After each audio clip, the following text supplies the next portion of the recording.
Howdy y'all, welcome back to The Order. I'm Celtic Templar and welcome to a, Wild West Wednesday video, and today we're actually talking about the infamous U.S. Marshal, Bass Reeves. Now this is actually going to be taking place for this point in history for Black History Month, and I thought to myself, well, might as well talk about this historical type figure.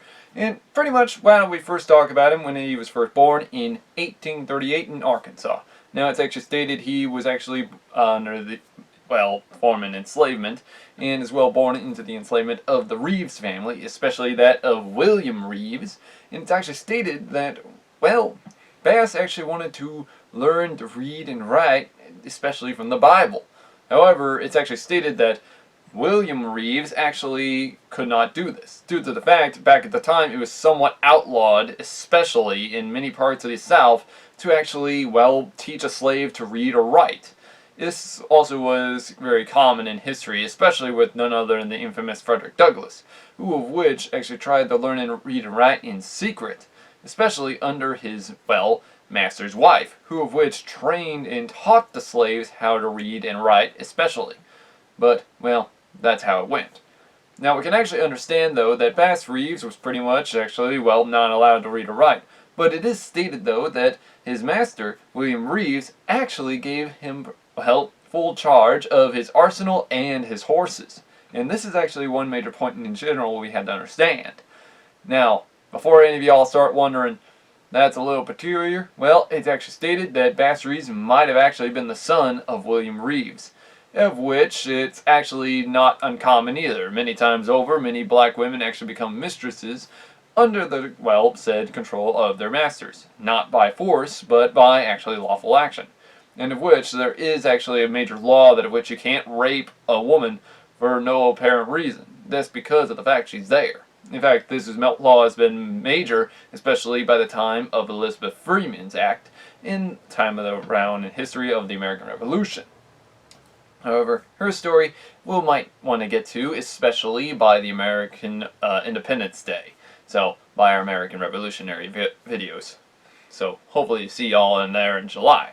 Now, the history on this form in Bass Reeves' term, it's actually kind of, near identical. However, it's actually stated that Bass Reeves, as I said, was born into slavery, and he did get a major form of, learning how to firearms and as well how to train horses, which was his, infamous type form.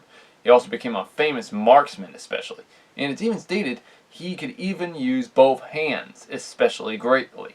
In other words, he could write with both his right and his left. Now, as well, by the time of the American Civil War started, he was only 23 years old when it actually started, especially when Arkansas joined. It's stated that he went with his master, William Reeves, to the battlefield. However, it is stated, though, Bass Reeves fought at the battle incredibly. It was known as Conquan Creek, or as it was nicknamed something else by that timeline. And today, it was nowadays as a dried riverbed. However, back then it was just a creek bed. It's actually stated that many times over, the region of which it was stated to have taken place was somewhere between Arkansas and parts of Tennessee. Though we aren't certain on where this type of battle took place, but we do know it was a major southern defeat. In doing so, many of the southern troops were either massacred or fled from the entire battle. It's actually stated that Bass Reeves actually fled not back into his arms of his master's, family, but towards, Oklahoma. And there, he actually lived with the Native American people pretty much up until, the end of the Civil War. It's actually stated that at this point in time, he had actually learned how to track the entire region of the, Native American regions. And in doing so, he actually became fluent in the region as well. It was sometime after the American Civil War, he even took a stead with the Homestead Act. In doing so, started a family and a farm in Arkansas, the region of his birth. It's actually stated there he actually started his major family pretty much up until this time in time. Now, it is stated, though, sometime in history that, after the American Civil War, many people were pushing out west, and pretty much even the Oklahoma region started to take effect. This is when none other than Bass Reeves actually started to become U.S. Marshal of Oklahoma. And it's actually stated here, he actually gained a wide variation of history. It's actually stated that many forms in history, he had actually, captured outlaws. The most three famous were actually of the kind of almost hilarious, and also one of the most idiotic in major forms. Now, it's actually stated that, if none of you understand, the only major law region in Oklahoma at the time was Fort Smith, of which lied on the border between Oklahoma and Arkansas. Now, if none of y'all understand, Oklahoma ain't very big, nor is it very small. And the major part is, outlaw can easily hide in Indian territory, which kind of was the region of why it was known as the outlaw lands, especially in the Old West. It's actually stated, though, that the most three infamous people that he actually arrested were pretty much actually four, actually. But they were known as, well, the Bob Dozer, the Bill brothers, and including even, well, the infamous Jim Webb. And it's actually stated that these type of stories go time and time in history. In fact, it's actually stated he captured the Bill brothers, especially by disguising himself as an old outlaw, and in doing so, he actually told the mother, especially of the brothers, it's actually, of which none of you understand, he actually believed that the brothers would actually end up in the process go actually to their mother's place in order to hide. He was right, and in doing so, he actually managed to trick the family, eat supper with them, and as well, there was even talk of them starting their own gang. This was when Reeves actually started to arrest them, especially when they slept. Now, if none of y'all understand what old-fashioned handcuffs looked like, they did not look like this. They looked more like this. These ones, they did not work like modern handcuffs, which this is kind of the best part about modern police handcuffs. At least these ones can easily get on. These ones, you got to have a willing opponent to put these things on, and these are not the easiest things to put on. And they mostly only came in one size, and that is not a good thing, though, because just imagine if someone can slip their hand out, or if their wrist is too dang big, guess what? It can't go on them. However, Reeves managed to capture both the brothers and, as well, escort them in a massive line all the way to Fort Smith. It's actually stated he actually kept doing this up until the fact in history when he kept on trying. It's actually stated that Bass Reeves had actually arrested at least over 3,000 criminals. That's more than any other lawman in history. And he actually killed at least 14 others when he had to do it in self-defense. Which, you gotta admit, for a lawman, he knew how to do things run. Now, it is stated, though, that in other forms, he even actually had to fight against none other than Bob Dozer, who of which was actually aiming to kill him. However, it's actually stated that Bass Reeves had actually played possum in order to trick him to come in closer, which Bob Dozer was known as a show-off, or whatever you want to call it. And as soon as he thought he had killed Reeves, guess what? He got too close, and then Reeves pulled the gun on him and shot him.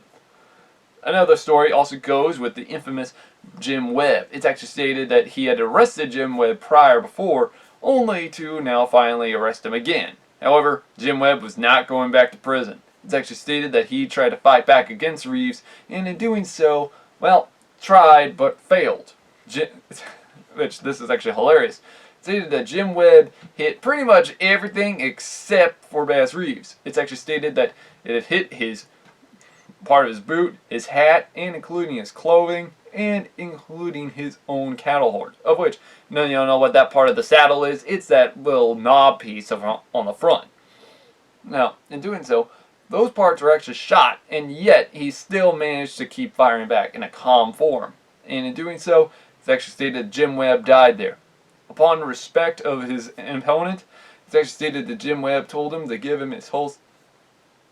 Well, I don't know if any of y'all know this, but I guess holster is the correct term, or his gun, because there are different forms on which forms say, because there's the gun or there's the holster. However, he did this as a sign of respect and stated of how much he respects him, which that's actually saying something incredibly from a white man to a black man even back then. However, it's actually stated that in 1886, Bass Reeves was also arrested due to the fact of him accidentally discharging a bullet when it had been lodged in his gun. This was his Henry rifle. Now, if none of you understand about Henry rifles were not the best guns of which you want to have a bullet lodged in, because these things can accidentally go off if you're trying to unlodge the bullet. In doing so, he had accidentally killed the cook, that of which was making them supper. and it's actually stated that there might have been a heated tension between the two. So that was enough to actually have him arrested, especially by a former Confederate colonel or officer during the American Civil War. It's actually stated that this Confederate officer had actually lost everything because of the Northern aggression, of which who had actually destroyed his home and everything and burned down his farm, in which this guy was nothing more than a poor farmer, and in which he had originally seen, well, former slaves now pretty much around his old home and destroyed everything, in which he believed and blamed the black man for everything. Now, I don't like saying that as much as the next guy, but you gotta admit, this guy pretty much is just going on the fuel of hatred as much as anyone would. In fact, if you gotta admit, you would have done the same thing in his shoes. But in general form, it's actually stated that a Confederate lawyer, yes, a former soldier of the Confederate Army, actually became a lawyer and actually took Bass Reeves' side and explained everything of how dangerous these guns were, especially seeing as though he had actually captured some of these guns during the American Civil War and used them on Yankee troops. So we can see how that could have worked. And in doing so, stated that Bass Reeves was later on freed that early summer. However, in doing so, later on, Bass Reeves even had to make a tougher call, especially of arresting his own son. Now, in truth, no one actually wanted to take this. In fact, bounty hunters, lawmen, everyone, no one wanted to take it. They respected Reeves too much and they informed him of this type of warrant for his son. Apparently, his son had actually beaten the snot out of, well, his cheating wife's lover and killed his wife. However, there are many stories to it that are variation over time. But the one major point is that it's stated that Bass Reeves' son had killed his wife and ran and fled. So, what did you pretty much understand about that? Well, kind of obvious. In doing so, we have to understand he had to arrest his son. And in doing so, he kept to his promise, and Bass Reeves' own son died in prison later on that following years. However, it was stated that Bass Reeves still became a lawman in history and kept to it up until 1907, when he was pretty much no longer viewed as a marshal, but now pushed to becoming a cop due to the fact that Jim Crow laws, because of Oklahoma no longer being known as a territory, but now as a state. In doing so, though, Bass Reeves was still known as a heroic lawman in history, and of which there are many forms that of which we can still see him today, especially in the, well, Lone Ranger films and series, of which it's actually stated were inspired by none other than Bass Reeves, in which it was stated that Bass Reeves had actually left a infamous silver coin on his opponents, while the, well, infamous Lone Ranger left silver bullets and such. And in doing so, they both rode white horses and as well learned Native American tracking skills. So you can understand of how that was incredibly accurate to, well, Bass Reeves.